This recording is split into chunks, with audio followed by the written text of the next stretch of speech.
Descubrir. Crear. Aprender. Participar. Televisión más internet. www.encuentro.gov.ar.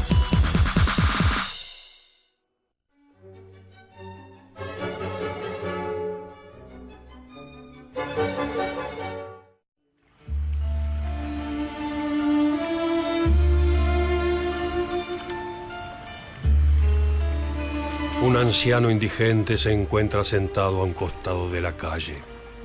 Las personas pasan a su lado, ignorándolo. Nadie sabe que es José Gervasio Artigas.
¿Quién fue Artigas? Este hombre aclamado como el protector de los pueblos libres. Un bandido interesado en el contrabando. Un héroe que buscó la libertad del pueblo oriental.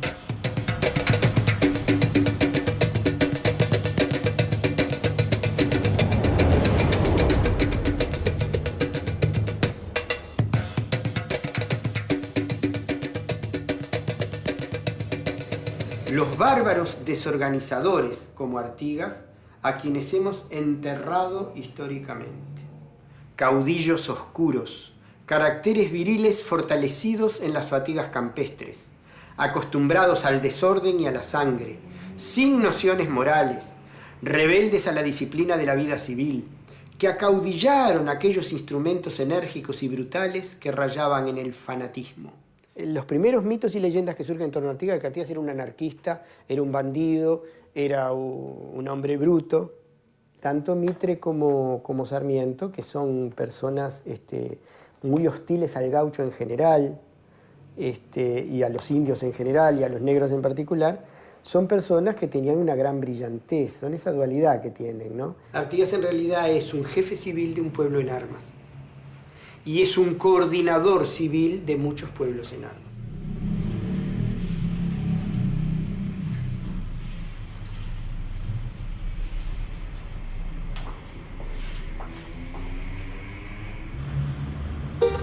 José Gervasio Artigas nació en 1764, en el seno de una familia de estirpe aragonesa.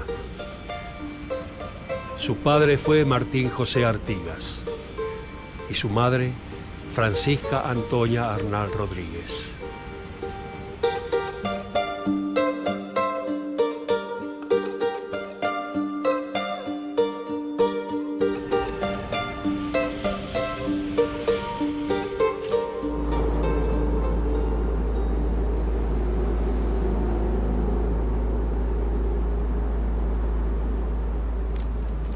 La infancia de Artigas transcurrió al principio en Montevideo hasta los 12 años, estudió en un convento franciscano y después a partir de esa edad empezó a a tener actividades fundamentalmente en el mundo rural. Ya en realidad su familia tenía una tradición rural. Su abuelo había venido con el fundador de Montevideo y tanto él como su padre habían sido alcaldes de hermandad, es decir, los que ejercían justicia, hacían funciones de policía en la campaña oriental. Hay que tener en cuenta que la banda oriental, al igual que Entre Ríos, eran lugares de colonización reciente, zonas de frontera con muy poca población y donde había una ganadería, incluso durante mucho tiempo una ganadería de cimarrón, ¿no? de caza de vacas.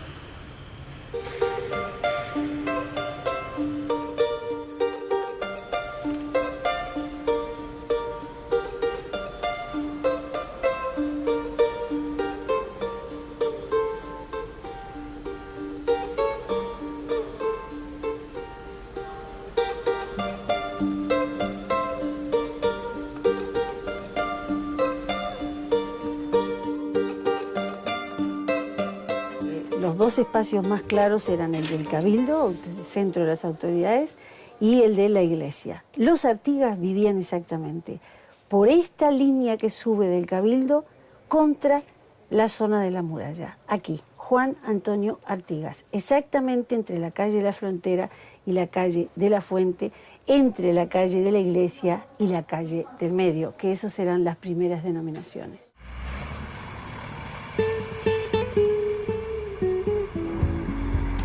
José Gervasio pertenecía a lo más alto de la sociedad montevideana, la llamada gente decente, que estaba formada por comerciantes y militares de carrera. Si bien su familia no era de las más ricas, era muy respetada, algo que en el periodo colonial era tan importante como la posición económica.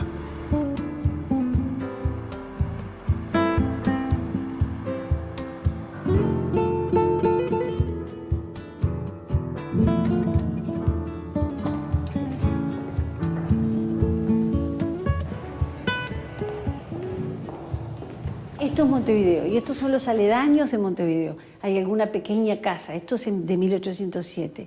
De aquí hacia arriba todo era ganado. O sea, el territorio del hoy Uruguay tenía Montevideo, un enclave pequeño en Colonias, la pequeña también ciudad de Maldonado, hasta el sur algo de población, pero muy esporádica, una campaña de verdad casi despoblada, y del Río Negro hacia arriba el llamado lejano norte, que era la tierra de nadie.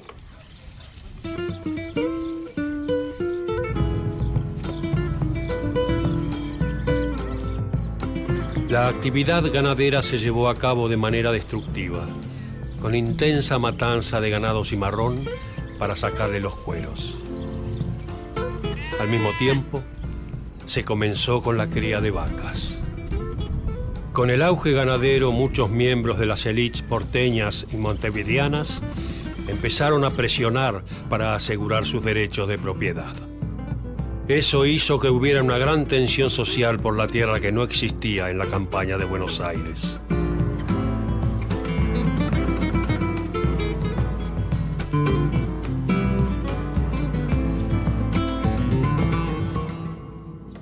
Aquí tenemos objetos que pertenecieron al general José Gervasio Artigas.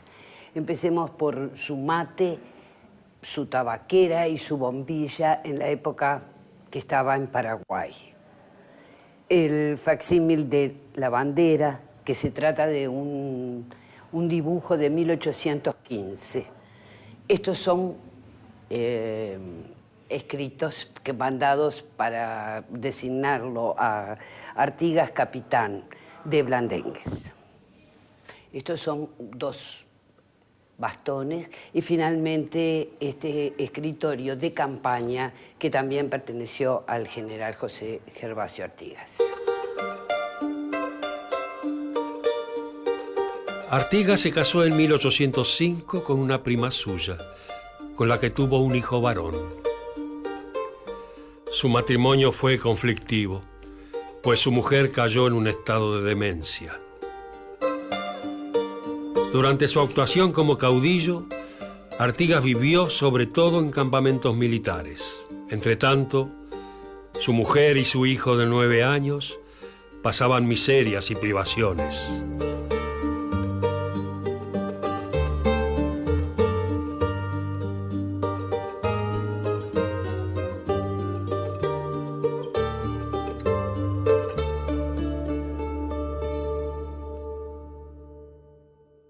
En esa vida privada de Artigas aparecen mujeres. Primeramente una Sánchez allá a los 27 años, Isabel Sánchez, con la cual tiene 4 hijos. Tiene a Juan Manuel, que llegó a ser una figura importante, y 3 hijas. Algunas mueren al nacer como antes, ¿no? Luego casa en el año 1805 con su prima, que con ella, que enloquece después, también tiene 4 hijos, de los cuales también mueren. Luego, en el año 1813, con Matilde Borda, tiene otro hijo. Finalmente, aparecen otras mujeres importantes, como son una misionera de Arroyo de la China, y con ella tiene a María Escolástica. Justamente yo desciendo de Artigas a través de esa mujer tan singular, y digo así porque fue una hija de su tiempo, una mujer corajuda. Estas son las caras a diferentes edades que fue dibujando Zorrilla San Martín, un escultor muy conocido del Uruguay, y lo hizo en toda su fisonomía. Una de las amantes de Artigas, que son muchas, la paraguaya Melchora Cuenca, tiene una imagen que es real. Los demás, todas las imágenes de Artigas son imaginarias. No han conseguido ni siquiera testimonios buenos. Hay descripciones de cómo era, ¿no? Cuando era joven dice que tenía rulos, que se dejaba una melena, que tocaba el acordeón y que era un tipo divertido, que le gustaba el baile y las muchachas. Conservó firmemente lo de las muchachas, ¿no? El baile lo dejó, pero las amantes las siguió teniendo y son muchas. Y repartió muchos hijos por el territorio.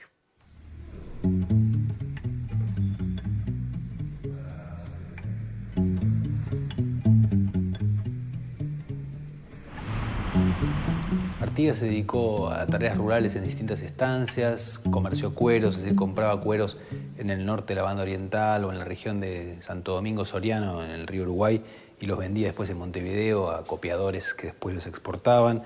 Tuvo una relación muy fluida con los indios charrúa y con otros indígenas de la región, y se convirtió en un gran conocedor de todo el mundo rural oriental, ¿no?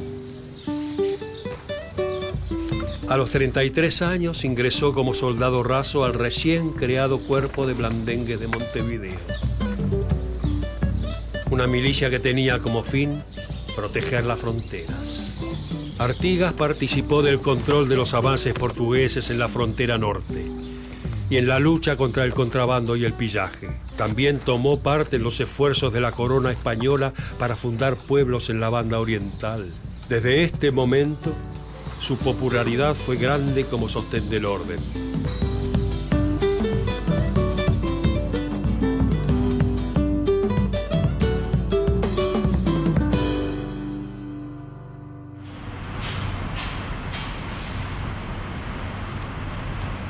En 1797, Artigas ingresó en el Cuerpo de Blandengues, que era un cuerpo militar destinado a cuidar la frontera, y entonces se dedicó a tratar de evitar los avances portugueses en el norte de la banda oriental y a controlar el contrabando, lo cual es gracioso porque él mismo había sido probablemente contrabandista antes de ese ingreso.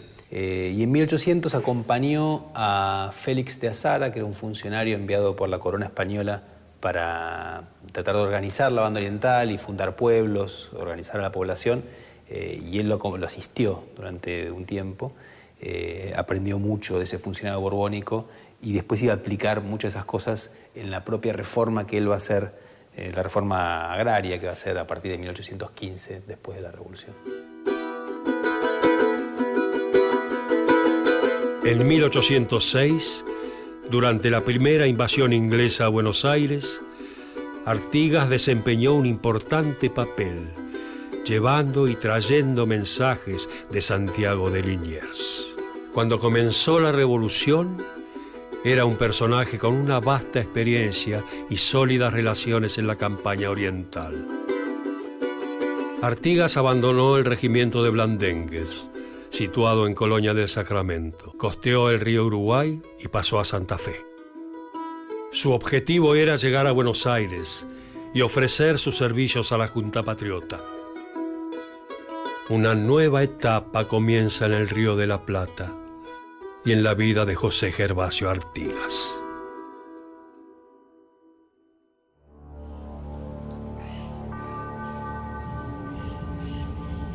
Las tierras ubicadas al este del Río de la Plata fueron en el siglo XVIII una zona disputada por los dos imperios que ocuparon América del Sur, el español y el portugués. Los territorios que hoy forman Cuba, México, Perú y Bolivia se convirtieron desde el siglo XVI en los ejes del dominio español. La región del Río de la Plata era una suerte de patio trasero de la ciudad minera que más importaba a la corona, Potosí. Montevideo, fundada en 1725, era un excelente puerto natural que pronto empezó a competir con el otro puerto del virreinato, el de Buenos Aires. Los realistas decidieron que mientras Buenos Aires era la capital del virreinato, Montevideo sería la base naval española del Atlántico Sur, convirtiéndose en la única ciudad amurallada de la región.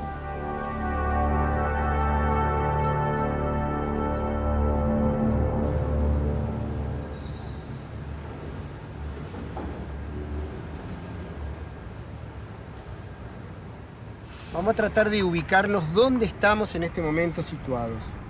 Aquí está la ciudad de Colonia, prácticamente frente a Buenos Aires. La costa oriental sigue hacia el este y acá está Montevideo. Montevideo fue elegido por los españoles por una característica militar, a diferencia de Buenos Aires, que tenía una característica de conquista. Se blindó, se llenó de cañones, se creó acá una ciudadela militar, y este damero, donde está la catedral, donde está el cabildo, era todo Montevideo. Lo que nosotros hoy conocemos como Avenida 18 de Julio era un camino de campo. Montevideo empieza donde está la estatua de Artigas, hacia aquí donde estamos nosotros. Con las reformas borbónicas, Buenos Aires, que había dependido de Perú, del virreinato de Perú, se autonomiza y pasa a ser capital virreinal en el siglo XVIII. Al ser capital virreinal, tiene que gestionar una serie de temas del comercio de ultramar con España. Montevideo va a estar mucho más regido por el pensamiento militar y burocrático español, y en Buenos Aires se va a permear con las nuevas ideas. En 1810 eso se ve muy claramente. Buenos Aires proclama la Revolución de Mayo, Montevideo cierra filas con el rey y hay que ponerle sitio. Cuando en mayo de 1810 Buenos Aires formó una junta revolucionaria, Montevideo pareció plegarse a su llamado. Pero enseguida se impuso la posición contraria, en parte por el influjo de la Marina española allí presente y en parte por la tradicional oposición contra Buenos Aires. En esa ciudad, Francisco de Lío fue nombrado virrey del Río de la Plata y declaró la guerra contra la Junta porteña.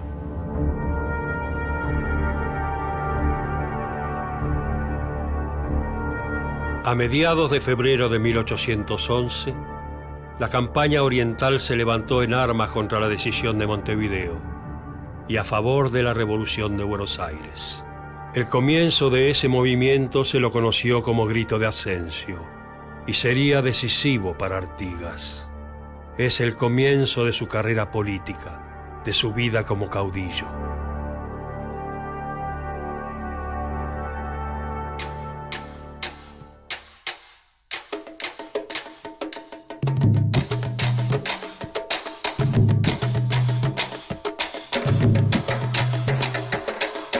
La crisis del orden colonial implicó en el Río de la Plata un gran problema político.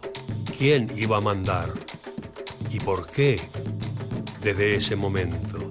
Esto provocó la confrontación de diversos grupos sociales. En la banda oriental, los conflictos estuvieron vinculados a la apropiación del suelo, la esclavitud y la situación de los indígenas. ¿Cómo fue la relación del caudillo con los hombres que formaron parte de su ejército?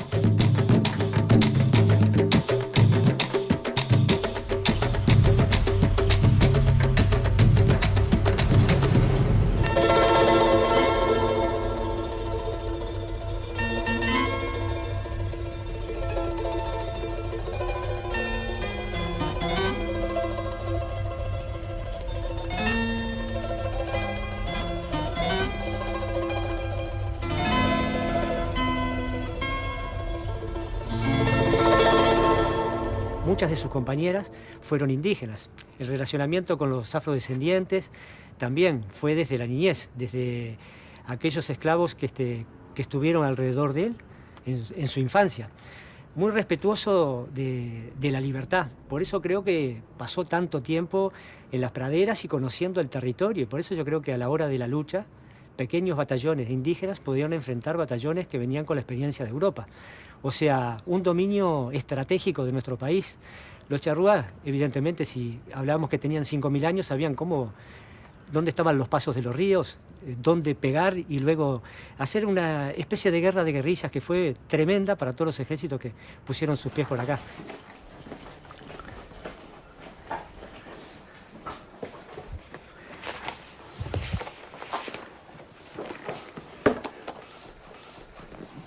Había un mapa de Uruguay muy lindo que tenía lo que se llama la Liga Federal, pero yo ahora no.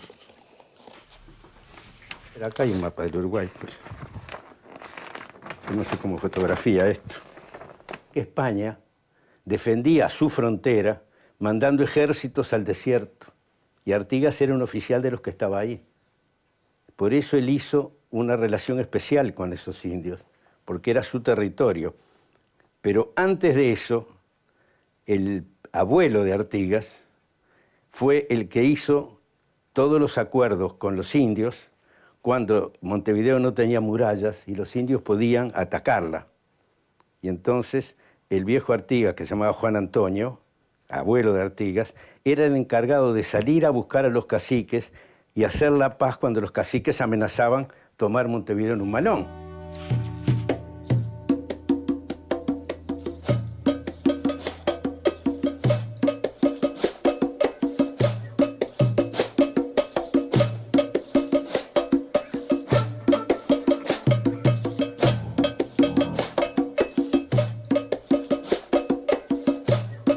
Artigas vivió de esa manera, esa parte del Artigas contrabandista que dicen, bueno, tenía relación con los ingleses, con los portugueses en la venta de osamentas, de cuero y todo, pero Artigas no se enriqueció. Siempre vivió de una forma que a mí me gusta decirla, muy austera. Así lo vieron los observadores, comiendo con los caciques, teniendo un camastro en un cuarto de piso de tierra, sentándose en una cabeza de vaca y ahí mandando chasques para Argentina, para Corrientes, para Córdoba, para todos lados, en la época más rica, ¿no? Del 15 al 16, antes de las invasiones portuguesas.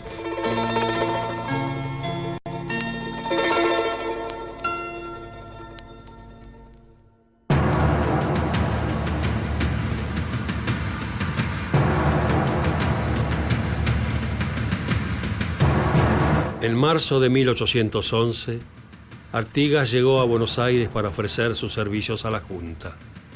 Fue ascendido a teniente coronel y se mostró dispuesto a cooperar con las fuerzas que debían moverse en la banda oriental contra el poder realista asentado en Montevideo.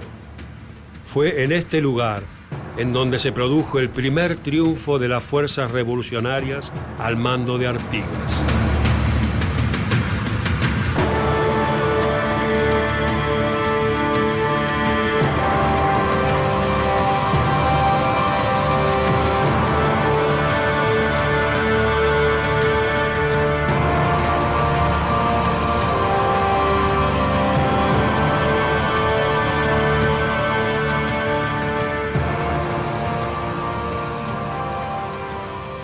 Acá está representado José Gervasio Artigas dirigiendo las tropas, el choque entre su infantería y la de Montevideo, la caballería artiguista con sus lanzas, el protagonismo de la población rural. Son los gaullos, incluso hay un negro, ¿no?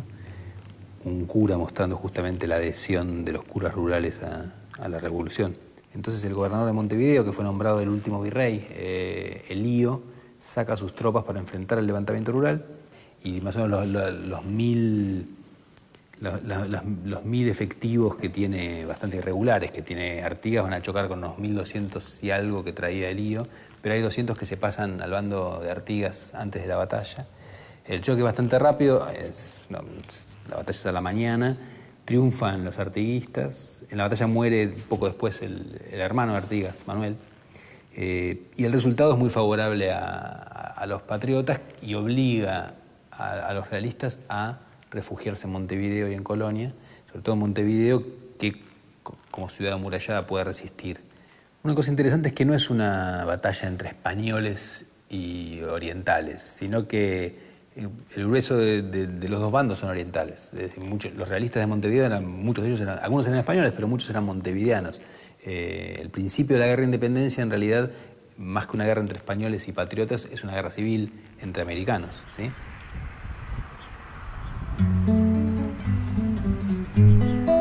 Después de concluido el combate, Artigas pronunció una frase que iba a ser muy conocida: clemencia para los vencidos.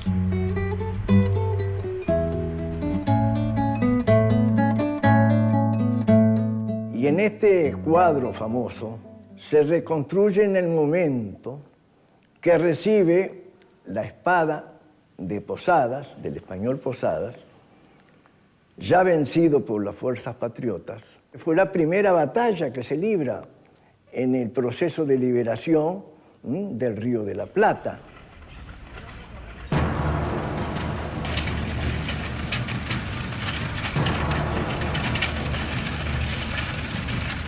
Las fuerzas realistas se cierran en Montevideo y las fuerzas patriotas comienzan un sitio.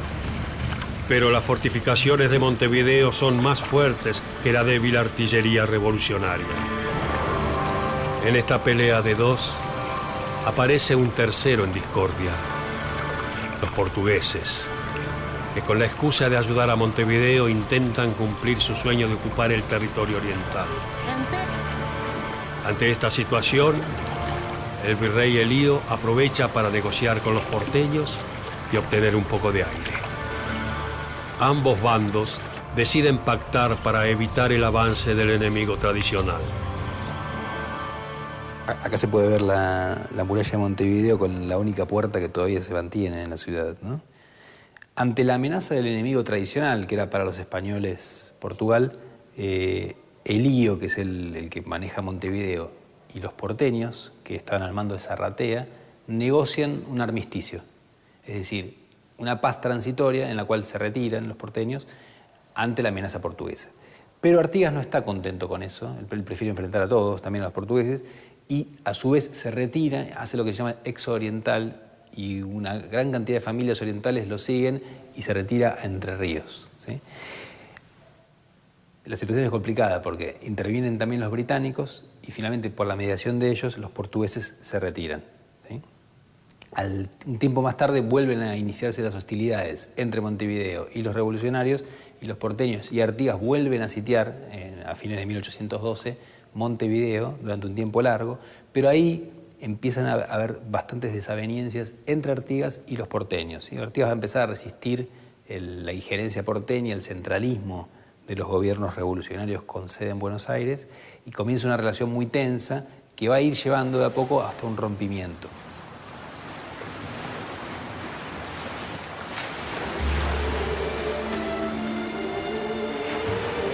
Durante su actuación pública, Artigas tuvo tres enemigos principales: los leales al rey español, los portugueses y el poder centralista de Buenos Aires.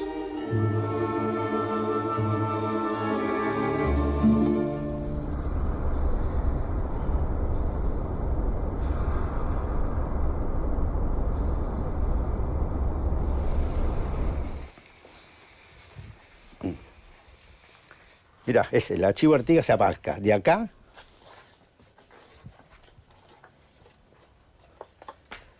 hasta aquí, hasta este que es el último tomo, que es el tomo 36. Por ejemplo, el éxodo del pueblo oriental tan famoso salió de Montevideo, fue a San José y de San José salió por un camino que se conoce perfectamente hasta Salto. ¿Por qué? Porque en Salto había lo que se llama Salto Grande y Salto Chico, dos especies de cascadas, ahora donde se hizo la represa eléctrica, donde se podía cruzar el río a pie o se podía cruzar un carruaje de un lado al otro. Entonces, si podían llegar a la otra orilla, que era la orilla de las provincias unidas al Río de la Plata, lo que es argentino ahora, podían refugiarse porque los portugueses, llamados por el gobierno español, invadieron toda la zona y Montevideo quedó centrada. Y los orientales, huyendo de los portugueses, hicieron este camino y se fueron hasta aquí, guiados por Artigas.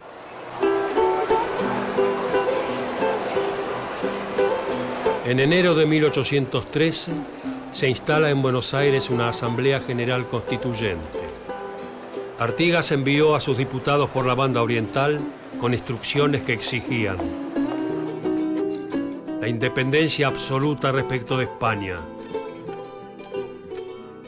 la organización de una confederación,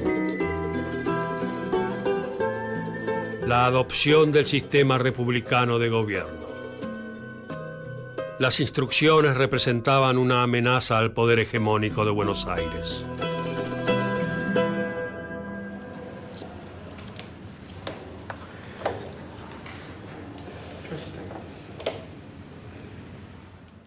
Bueno, estas son las instrucciones del año 13. Primeramente pedirá la declaración de la independencia absoluta de estas colonias, que ellas están absueltas de toda obligación de fidelidad a la corona de España y familia de los Borbones. Promoverá la libertad civil y religiosa en toda su extensión imaginable. La Constitución garantizará a las Provincias Unidas una forma de gobierno republicana y que asegure a cada una de ellas de las violencias domésticas, usurpación de sus derechos, libertad y seguridad de su soberanía, que con la fuerza armada ninguna intente de ella sofocar los principios proclamados. Esto es, por supuesto, rechazado por los centralistas porteños y los diputados no son aceptados al Congreso. La tensión va a seguir en aumento y finalmente Artigas va a retirarse del sitio de Montevideo, entonces no participa de la toma de la ciudad que hacen los porteños con el general Alvear a la cabeza en 1814. Junio de 1814. Temiendo que una expedición española pudiera venir a auxiliar a Montevideo, los revolucionarios reanudaron sus esfuerzos en el sitio de la ciudad amurallada.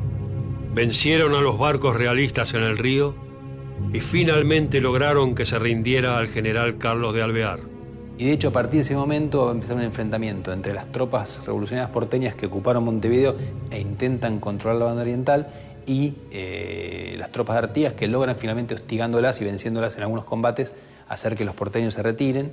Y Artigas queda dueño en 1815 de la banda oriental, pero por poco tiempo, porque otros de sus viejos enemigos, los portugueses, van a invadir el territorio en 1816 y en los siguientes 3 años lo van a ir derrotando hasta que terminan conquistando toda la banda oriental.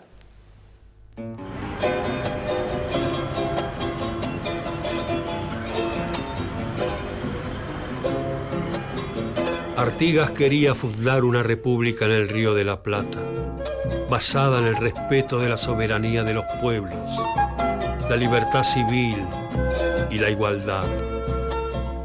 Y este ideal solo fue acompañado por el litoral, la banda oriental, Corrientes, las Misiones, Santa Fe, Entre Ríos y por un breve tiempo Córdoba, integraron un sistema llamado la Liga de los Pueblos Libres. Artigas en 1814 fue nombrado su protector.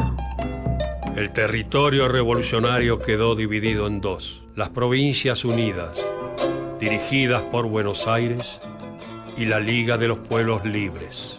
Este sistema político marca el inicio del federalismo en el Río de la Plata. La Liga enfrentará dos grandes amenazas. Por un lado, Buenos Aires intentará varias veces recuperar su dominio sobre el litoral, sin éxito.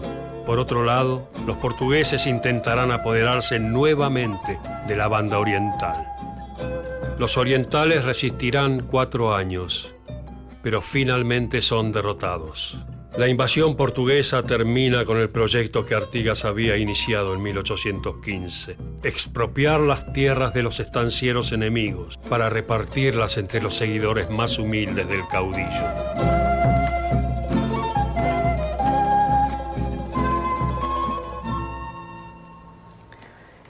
Una vez perdido el territorio de su provincia natal, su lucha continúa en el territorio de las provincias, del resto de las provincias que él comandara cuando la Liga Federal.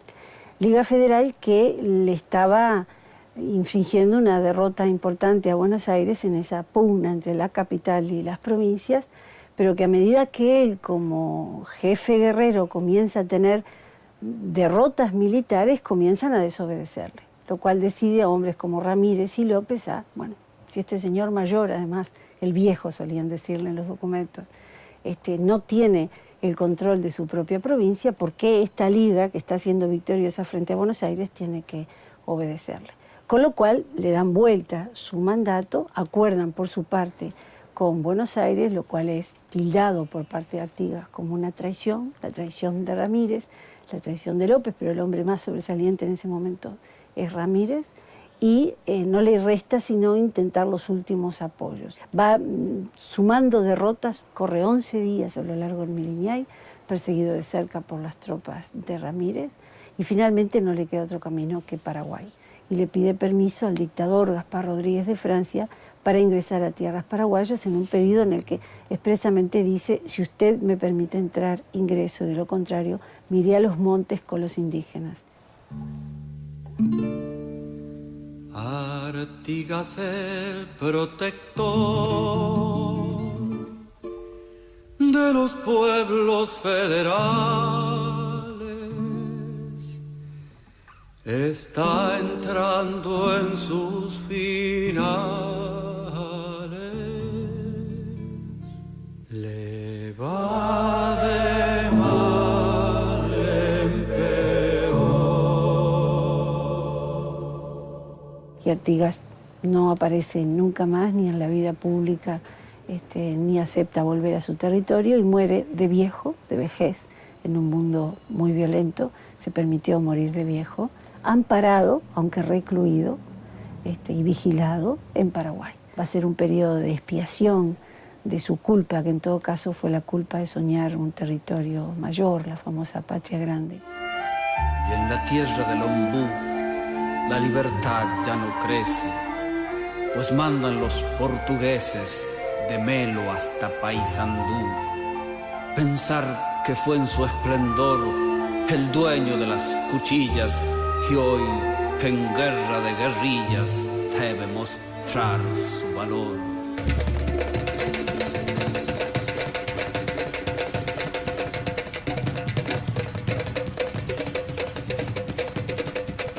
Es el 22 de septiembre de 1850.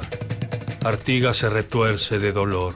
Habla solo, abre y cierra los ojos con fuerza, víctima de un delirio. Su único amigo, el negro Ancina, intenta ayudarlo. Pero Artigas está más allá de todo. Ancina contempla a su amigo con una pena que llena su corazón.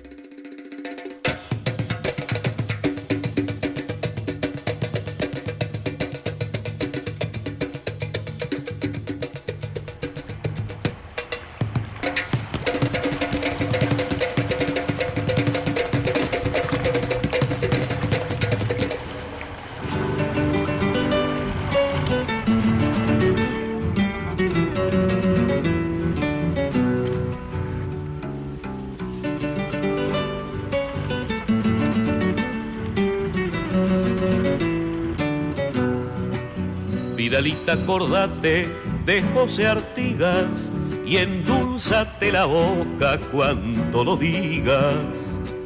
A la huella de un siglo que otros borraron, mintiendo los martirios del traicionado. A la huella vieja, Vidalita, que te estoy buscando. Junto a la valleja, Vidalita, yo quiero irte andando. A la huella primero de José Artigas y sácate el sombrero cuando lo digas. La la la la la la la la la la, y sácate el sombrero cuando lo digas. A nosotros nos deja algo que es un legado muy importante, un escudo de 1816 que hoy para mucha gente en el Uruguay es casi desconocido. Aquí Artigas nos deja representado lo que él consideraba que eran las naciones charrúas, los pueblos originarios. Por eso coloca la diadema de plumas en el principal lugar. Él consideraba que debían ser los más privilegiados, los primeros en el tiempo, los primeros en el derecho. Y en su proyecto multicultural, hoy se habla tanto de multiculturalidad, ya en 1811, Artigas colocaba los símbolos charrúas, el carcaj, las flechas, el arco, y simbolizaba en la balanza algo muy importante, que son valores de nuestra nación, que es la igualdad y la horizontalidad. Creo que la elección de él, en vez de ir a Europa, como muchos otros próceres de América, él decidió quedarse aquí y desde los 14 a los 32 años vivió entre las tolderías charrúas. Algo que mucha gente aquí en el Uruguay dice que es una etapa en la cual lo opaca al héroe. Desde nuestro punto de vista es todo lo contrario.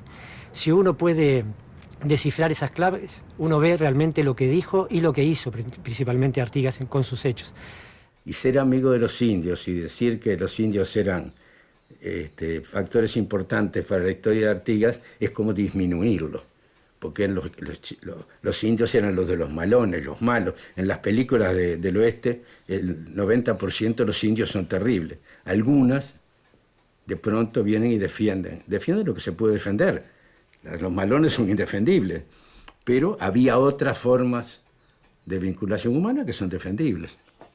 Artigas se convierte en un enemigo muy formidable, sobre todo no por su armamento, sino por su capacidad para convocar gente. Llegó a tener en sus mejores épocas 7.000 hombres en armas, lo cual era un poderío importante. Llegó a adaptarse muy bien a esa inestabilidad que implicaba: hoy paso por aquí, levanto en armas a 200 que van conmigo, mañana pierdo una batalla, entonces pierdo 300 soldados que se van porque nadie quiere estar en el bando perdedor. O sea, esa capacidad de rehacerse, esa elasticidad guerrera, lo convirtió en un hombre de verdad como enemigo muy formidable. Yo sé que el billete está. El problema es que siempre lo pongo en el lugar más seguro y menos memorizable. Y en este billete de 5 pesos que circuló hasta 1995, por ahí circuló este billete de 5 pesos, se ve la jura de la Constitución. Y en ella aparece la nueva bandera recién creada, aparece la bandera de Argentina y Brasil, porque al fin y al cabo los dos cedieron para que hubiera un Estado acá. Por supuesto aparece la bandera británica, que es la que manda, y no aparece la bandera de Artigas. Artigas es excepcional en su momento, pero nada excepcional en estos 500 años de historia. Recoge las tradiciones de los pehuenches, recoge las tradiciones de Tupac Amaru, recoge las tradiciones del negro Zumbí y su lucha libertaria en Brasil, y cede la antorcha a un montón de montoneros argentinos posteriores a él y matreros rebeldes que mantienen ese espíritu de la lucha por la tierra y que se encarna ya en el siglo XX con Pancho Villa, con Sandino en Nicaragua, con las luchas antiimperialistas de Martí.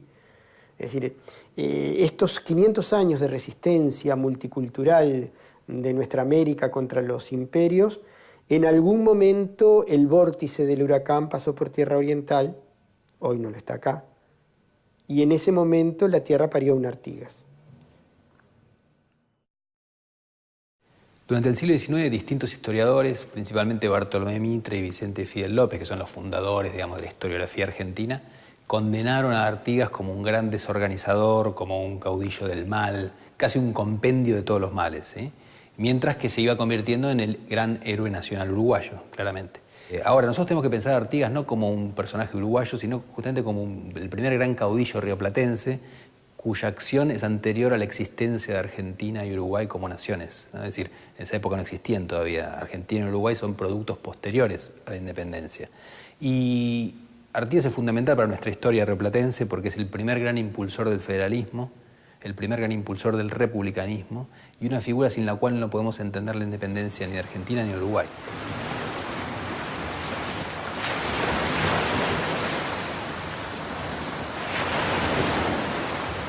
Este fue el primer gran caudillo del Río de la Plata. Un hombre que, buscando que los que menos tenían pudieran mejorar su condición social, impulsó el federalismo en nuestra región. José Gervasio Artigas. A la huella primero de José Artigas y sácate el sombrero cuando lo digas. La la la la la la la la la la y sácate el sombrero cuando lo digas.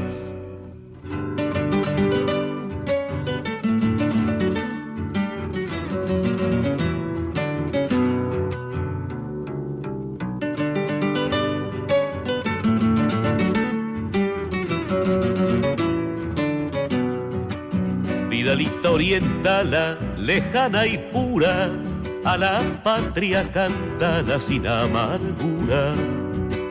No hay más huella canejo que la de Artigas y júgate el pellejo cuando la sigas. Patria sola y patria Vidalita, patria sola y muda. Rompe tu silencio, Vidalita, vamos en tu ayuda.